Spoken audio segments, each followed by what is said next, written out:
Sir যুবকদের addiction আর কতদিন চলবো? বাবা যতদিন ঘরে ঘরে তোমার মতন ফোলা হয় না আছে। কিতা সবচেয়ে বড় বেজ্জতি কি স্যার? এ তোর জন্ম দণ্ডা খালি আমার আগে পিছু তার কেউ নাই। এটা কেরম যেন হয়ে গেছে ভাই, টিচার স্টুডেন্টের লগে চিট করতেছে আর স্টুডেন্ট টিচারের লগে চিট করতেছে। টিচার ক্লাসে পড়া শিখাতো না, পণ শিখানোর লেগে। হ্যাঁ ভাই, এটা শিখাইতে বললেই। আর আজকে আমরা এর কিছু বাস্তব উদাহরণ নিয়ে আপনাদের সাথে কথা বলবো। নাই ওয়েবসাইটে ঢুকতেছে না, সমস্যা নাই, একটু থুথু দাও, কিছু না। পৌরসভার ডেন না যে কেউ আইবো আর খালি থু দিয়া আবার জাগিয়াবো। দিলাম থুথু। আমি কিন্তু এটা মিন দিলাম থুথু।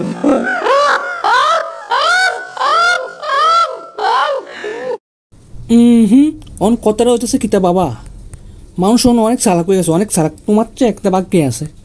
আর এই জন্য জানুন না জনগণ ঠিক জানিয়ে তুমি আসলে কিতা বুঝাইতে চাইছো? কি মানুষ বইতে গেছে, আমি কি বলতাম চাইছি?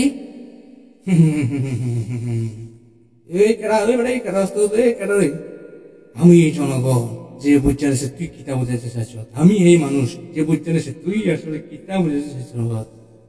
জানেন ফোন হ্যাঁ ভাই বলুন। তার আয় না করে লই যে নিশুম ভাবে বেল্ট খুলিলাম। ভাই বেল আমার হাতে লই আমি না হাতের হাতে দিয়ে ফিরতাম। আর যে মুখ এমনি ফিটবার একবারে ফিট। হ্যাঁ মার আমারে আরো মার, এর দূর শক্তি আছে তোর ভিতরে। এবার আর মারিস না। মনে রাখবা, টিচার ক্লাসে আসে করানো, টিচার ক্লাসে আসে পড়ানো, এটা হলো পণ দেখার মতো, পণ দেখার মতো। মনোযোগ শালা মনোযোগ। এই মনোযোগ যদি এসসি পরীক্ষার সময় দিতাম তো এই যে এনে খালি ফি মোটিভেশন মনে লাগতো না। তোমার দেখে মনে হবে খুব পিনিক লাগছে, but you are not doing that sheet.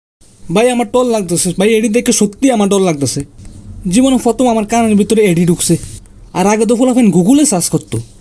On স্যারে এটার একটা বাক্যে ক্লাসের ভিতরে দেখানোর চেষ্টা করতেছে। আরে মাল্টিমিডিয়া হেডা কম্পিউটার এটি আসি কিন্তু এটি দেখানোর লেগে তো ব্যাপার করবো। দেও ভাই আমার কোনো শখ নাই এমনি কেউ লইয়া কথা বলার।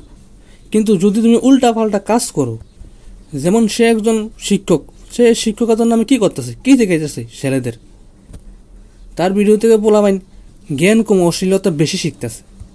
আমার কোনো সমস্যা হইতে হোক না যদি সে এগুলো না শিখে, এগুলো না বলতে। আর আমরাও জানি ভাই পোলাবাইন তো এমনিও শেষ হয়ে রয়েছে অন্য এইগুলো দেখে গুগলে এমনি হেমনি। আর এর জন্য আমি তার বিরুদ্ধে কথা বলছি, কারণ সে পড়ানোর নামে এসব করতেছে, এসব বলতেছে।